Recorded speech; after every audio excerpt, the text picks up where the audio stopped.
The restaurant was packed. Laughter, the clinking of glasses, and the smell of grilled meat filled the air.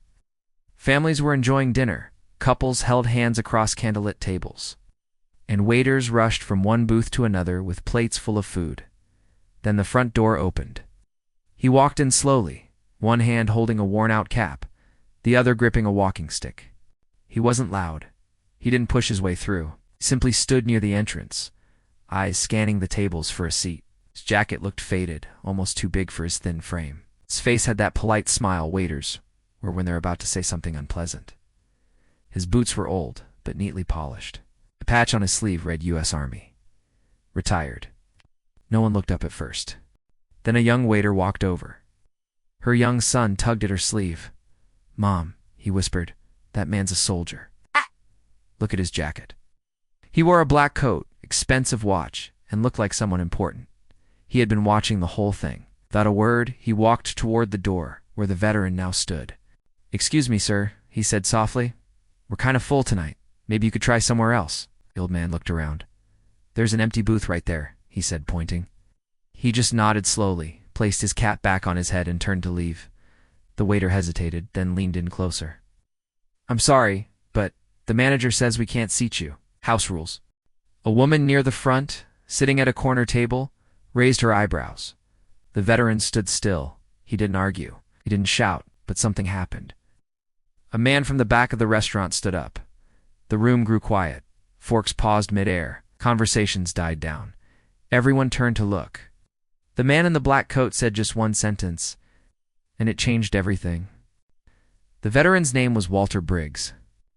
He was 76 years old and had lived alone for the past 11 years. His house was small, just 2 rooms and a kitchen.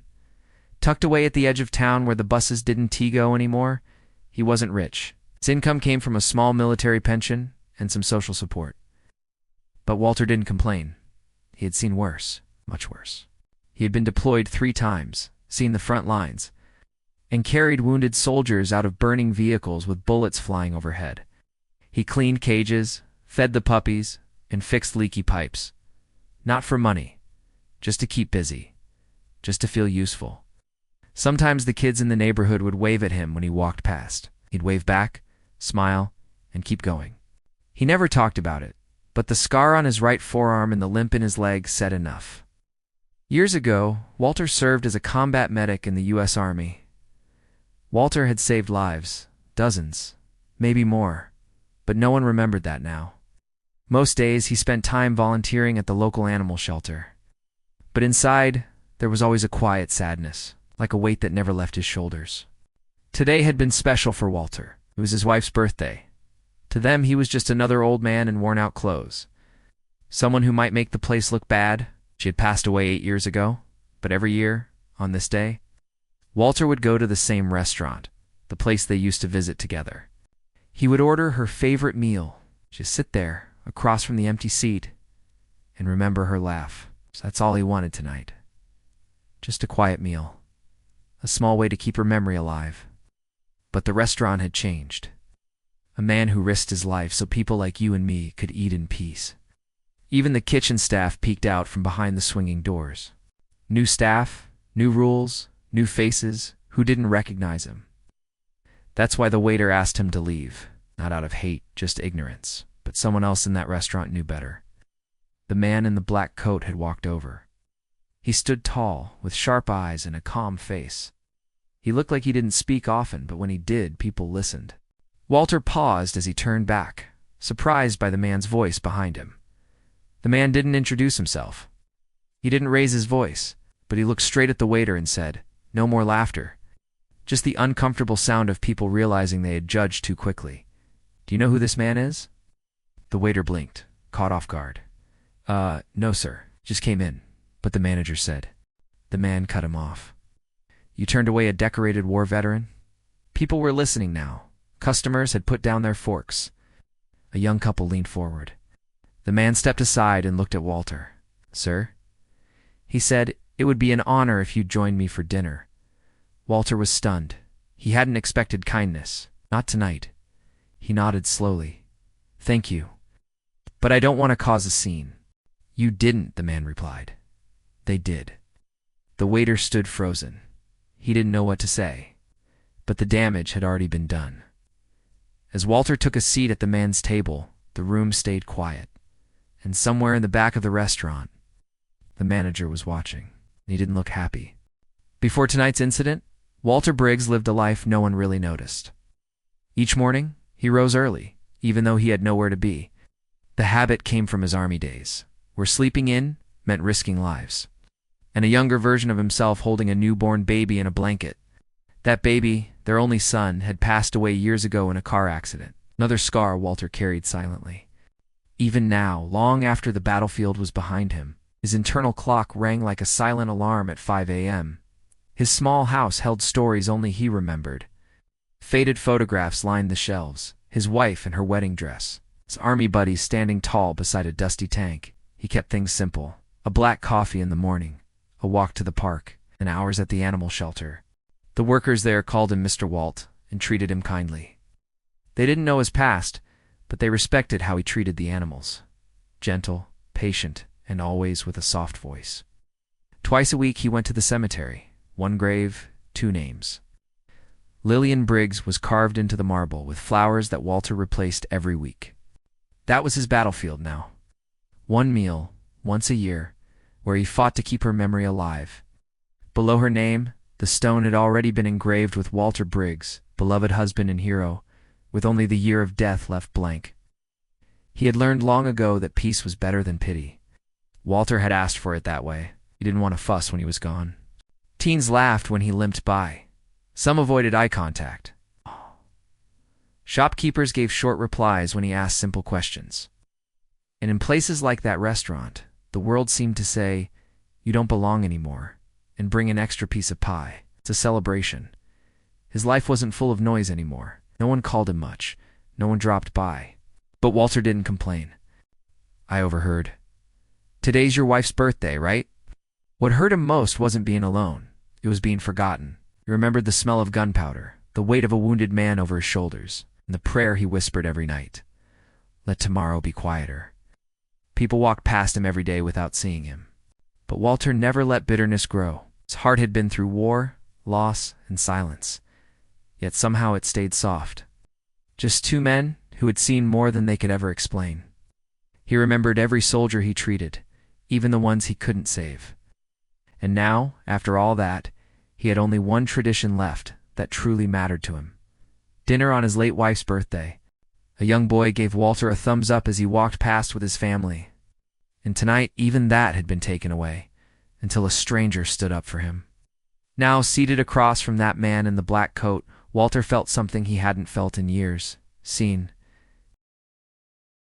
The man waved the waiter over. "We'll have the house special," he said calmly. Walter raised an eyebrow. "A celebration?" The man smiled. Walter's throat tightened. He nodded once, slowly. The man reached into his coat pocket and placed something on the table.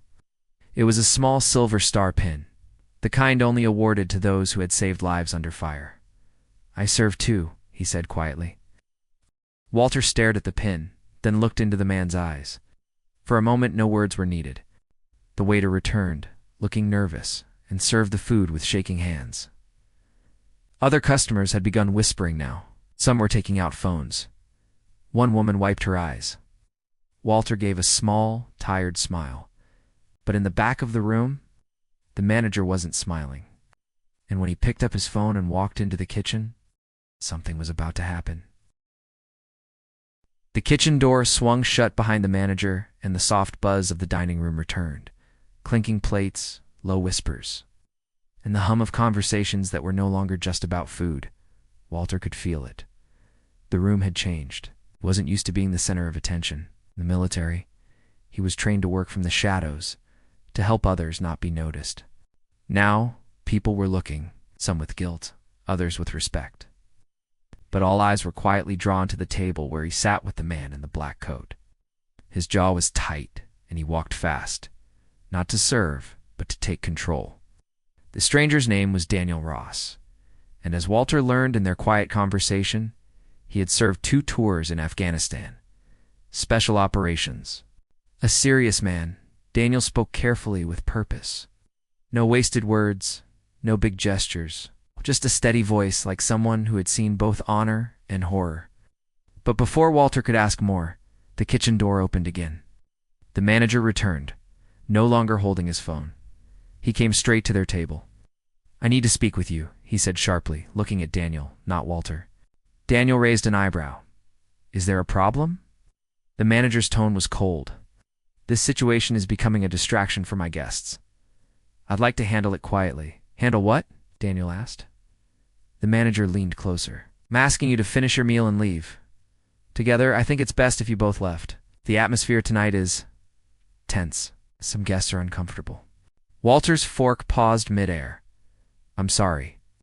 "What?" He stood up slowly, towering over the manager now. He placed his napkin down gently and looked at the room, at the families, the couples, the kitchen staff, peeking from behind the counter. "Just wanted to eat a meal for my wife." The room went silent again. Even the waiter from earlier looked down, ashamed. "I don't want a scene, sir," the manager said, now turning to Walter. "I've eaten in this restaurant before," quietly, respectfully. No one said a word.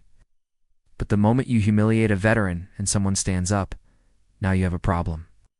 Daniel didn't flinch. "You mean," Daniel said, "that people are uncomfortable seeing a veteran treated with respect?"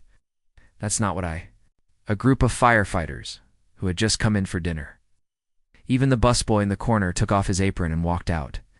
Daniel cut him off. The manager's voice lowered. "I have a business to run."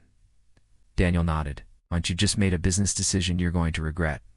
His hands trembled slightly, not from fear, but from something he hadn't felt in years. "Let's find a place where they actually serve heroes." Walter stood up too, slower than Daniel, but with dignity. "I didn't come here to cause trouble," he said softly. No one spoke. Then click. Someone had recorded the whole thing. A teenager near the back, who'd been quietly filming on his phone since the confrontation began, now stood up. "This guy served our country," the teen said. "And you're kicking him out?" A few others nodded. Murmurs grew. Someone clapped, then another. It started slowly, like raindrops on dry ground. Then a man near the door said loudly, "If he's leaving, I'm leaving too." And one by one people stood. Families, couples. Walter looked around, stunned. Honor. Daniel placed a few bills on the table, far more than the meal cost, and said, "We're done here." He turned to Walter. "Come on, sir."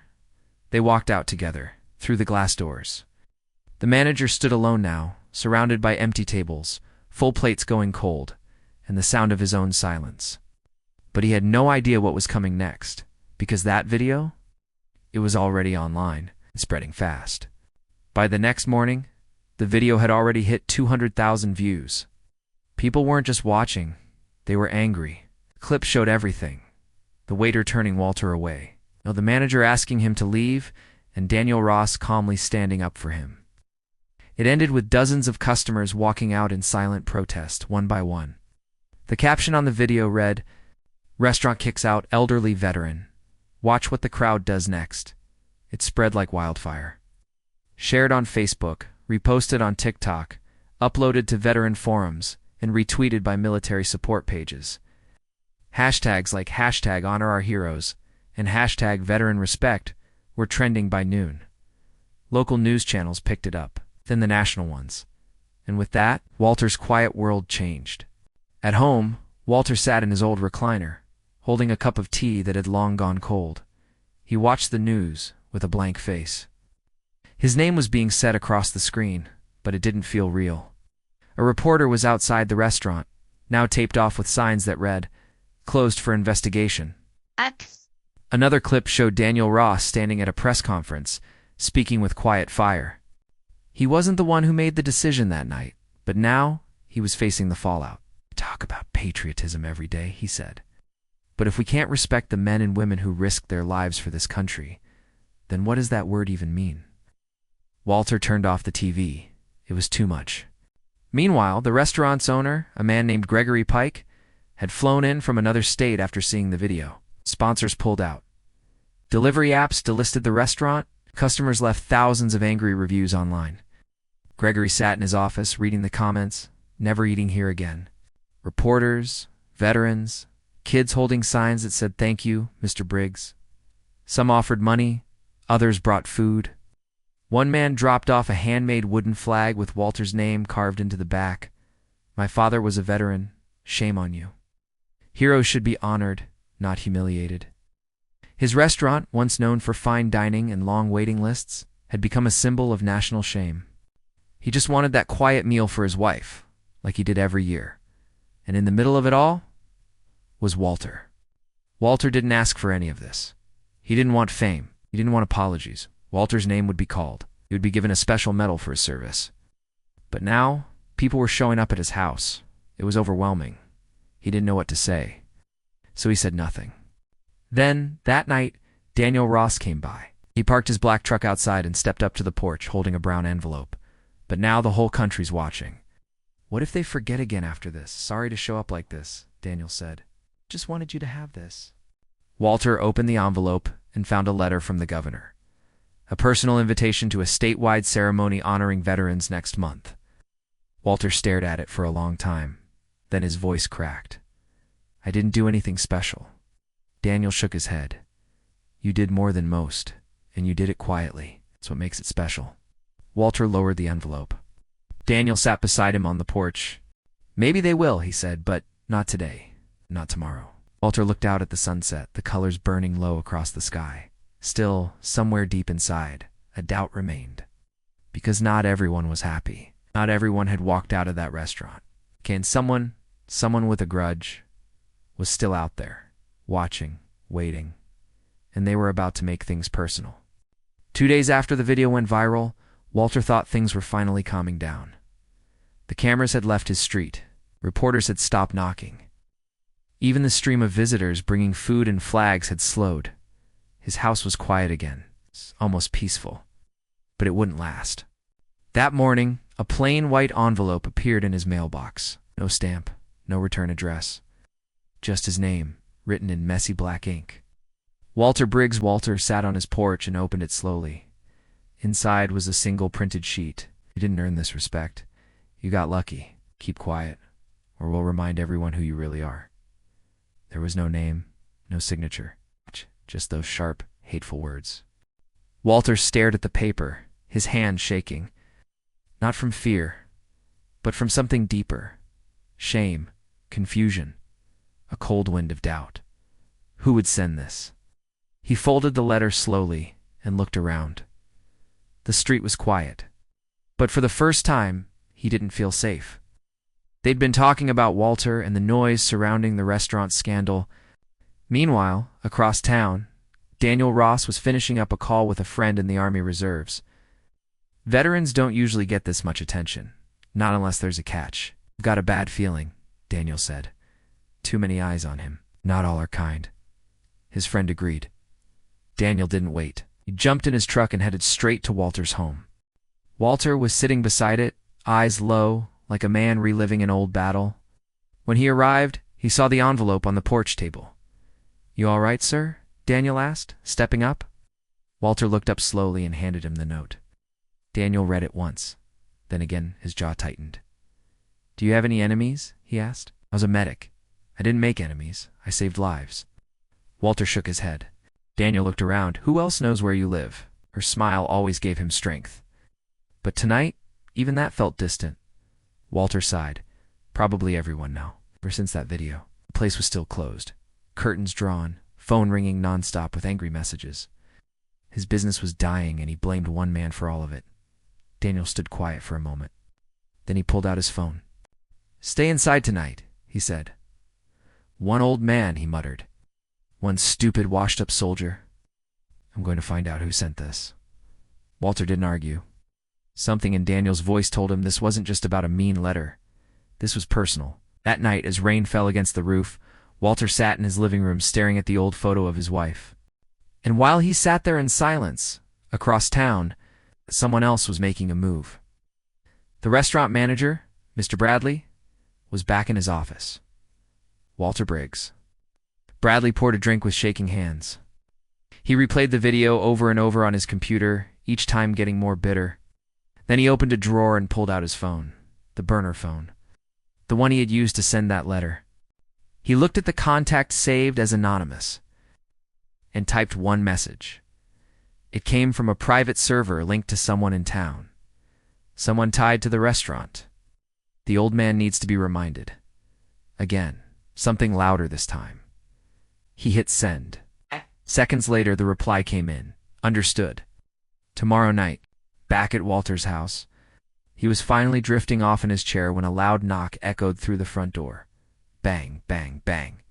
He jolted upright. "Mr. Briggs," came a voice. "It's Daniel. Open up." Walter opened the door, and Daniel stepped in, soaked from the rain. "I tracked the IP from that threat," Daniel said. Walter blinked. "Who?"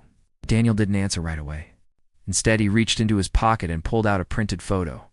A security cam still from a back alley camera. The man in the image? The manager? Mr. Bradley?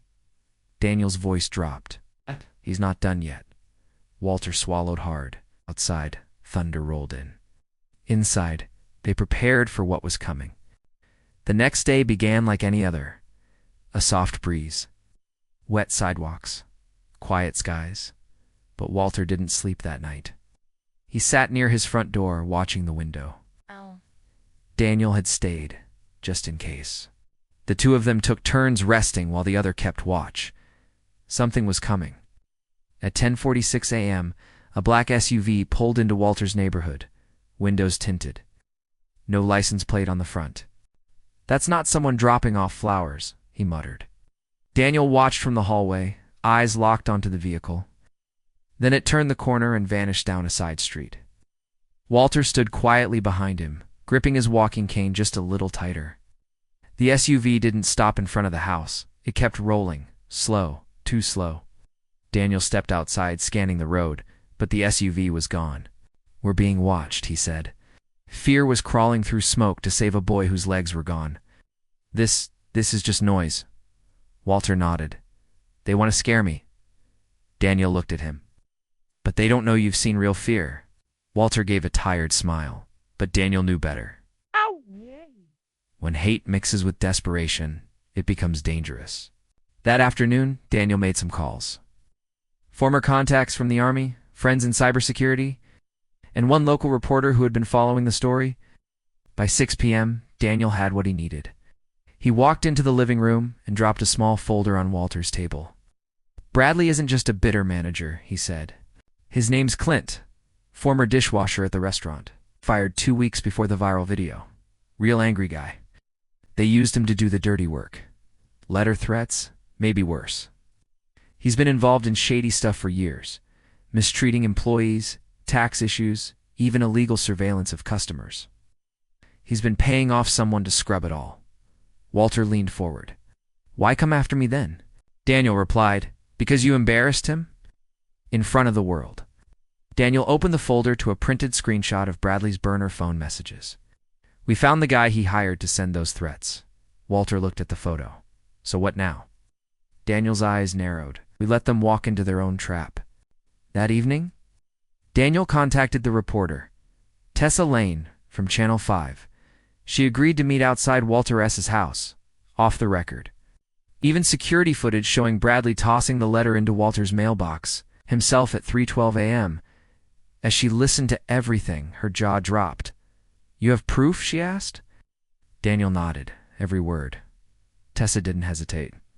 "Give me 12 hours." The next morning, the storm broke. Channel 5 aired a special report called From Hero to Target, the truth behind the restaurant veteran scandal. They exposed everything: Bradley's threats, the hired goon, the financial crimes, the burner phone, the footage played on every screen, gas stations, phones, cafes, news websites. It was undeniable. By noon, Bradley was arrested. Clint, the man he hired, was picked up that same day. People couldn't believe it. Same man who de-kicked out a veteran had gone even further, tried to ruin his life out of revenge. But now the truth was out. You ended up reminding the whole country what real honor looks like. And Walter, he wasn't just a symbol of respect anymore. He was a survivor, a fighter, a man whose name stood for something far bigger than one meal. That night, Daniel returned to the porch where it had all begun. Walter was there, rocking gently in his chair, watching the wind move the trees. "It's over," Daniel said softly. Walter gave a small nod. "Funny." He whispered, "All I wanted was dinner. Just one meal to remember my wife." Daniel smiled. Walter didn't speak. But a single tear rolled down his cheek. This one wasn't for pain. It was for peace. But as the stars filled the sky and Walter closed his eyes, a voice echoed in his heart. "Don't let them forget." In the weeks that followed, the world didn't just move on. It leaned in. Walter Briggs had become more than a headline. He had become a reminder, not of war, not of scandal, but of dignity. Quiet, unwavering dignity in the face of shame and cruelty. A week after Bradley's arrest, Walter received a call from the mayor's office. They were organizing a special town event, a Veterans Tribute Day, and wanted Walter to be the guest of honor. A small parade, a speech, a medal. Walter hesitated. "I'm not used to standing in front of crowds," he said. The mayor replied with words that stuck. "You've been standing for all of us for years. Let us stand for you now." The event took place in the town square, the same square Walter had walked through alone for years, without anyone noticing. Now thousands showed up, veterans in uniform, children holding flags, strangers who had never met Walter but now knew his name, his story, and his sacrifice. Walter stood on a small wooden stage, cane in hand, beside a large American flag that fluttered gently in the summer breeze. When his name was called, the crowd rose, not clapped, not cheered. They stood in complete silence. It is the most powerful applause Walter had ever received. He was given a medal, a plaque, a folded flag. But more than that, he was given something he hadn't felt in years: belonging. Later that afternoon, as people left the square, a young boy, no older than 8, ran up to Walter with a hand-drawn card. Crayon lines, stick figures, stars. The words read, "Thank you for being brave. I want to be like you when I grow up." Walter's hand shook slightly as he read it. He knelt down, looked the boy in the eyes, and said, "Be kind first. Brave will follow." Meanwhile, the restaurant was sold. They remodeled the inside, changed the name, and reopened with a special policy. A new owner took over. All veterans eat free. The new opening day was dedicated to Walter. They sat in the same booth he had tried to sit in that night weeks earlier. He was invited as the first guest. Daniel Ross went with him. This time, no one stopped him. Instead, the chef came out personally and served Walter's meal, the one he always ordered on his wife's birthday. And next to the plate, a small framed photo of her. It was quiet. No cameras, no speeches. Just the sound of forks, laughter, and peace. Just the way Walter liked it. That night, back at home, Walter placed the boy's card next to his wife's photo. He sat in his chair, rocked slowly, and smiled. Because in a world full of noise, anger, and division, one thing had become clear. Respect doesn't shout, it stands quietly, firmly like a soldier. But before the night ended, Walter turned to Daniel, who had stayed behind to visit. "There's one more thing," Walter said. He opened a small box from his cabinet. Men who didn't come home. Women who waited. Things I never told anyone. Inside was an old, dust-covered journal. He placed it in Daniel's hands. "What's this?" Daniel asked. Walter smiled softly. "Stories not about war, about people." Daniel flipped through the first few pages, his eyes growing wide. "These should be published." Walter nodded. "They should be remembered." And so, the final chapter of Walter's quiet life began. Not with conflict, not with a viral video, but with a voice finally heard. The world didn't change because of a loud speech. It didn't change because of protests, threats, or anger. It changed because one man stood when no one else would. And another man, quiet, kind, forgotten, finally got seen. Walter Briggs never wanted to be famous. He didn't ask for medals. He didn't chase attention. All he wanted was dignity. To remember his wife in peace, to eat a simple meal, and to live out the rest of his life without trouble. But fate had other plans. What began as a quiet insult inside a busy restaurant became a story that swept across the nation. Not because of the hate that started it, because of the kindness that ended it. It reminded people of something they had forgotten in the rush of daily life: that true heroes don't wear capes. They walk slowly, carry old scars, and still open doors for others. After the event, after the cameras faded, Walter went back to his normal life. But his story didn't disappear. Schools started reading it in classrooms. Veterans across the country wrote letters to their families, stories they had never shared. People who had once passed by homeless veterans on the street now paused and looked closer. Didn't change everything, but it changed something. That's where it starts. He stayed close to Walter, visited weekly, helped him publish the journal, and made sure no more silent heroes in their town were ever forgotten. Daniel Ross, too, moved on, but not far. Their bond became something deeper than friendship. It became a brotherhood, the kind that isn't built on blood, but on respect. 1 year later, on the same day Walter had first entered that restaurant, a new plaque was placed in front of the rebuilt building. It didn't mention the scandal. It didn't talk about the viral video. It simply read, "In honor of Walter Briggs, a quiet soldier, a loud lesson." He reminded us that respect is not something earned by looks or money, but by sacrifice, humility, and quiet courage. That day, a young girl stood in front of the plaque with her father. She read it slowly, lips moving silently. "Who was he?" she asked. Her father knelt beside her and smiled. He was a man who didn't ask for anything, but gave everything. Maybe that's the real message here. In a world that often forgets, that rushes, that judges by what it sees, there are still people like Walter. People who walk through life quietly, who carry heavy memories, who serve, not just in war, but in kindness. And sometimes all it takes to change the world is to simply stand up and say, "I see you. I respect you. I remember you."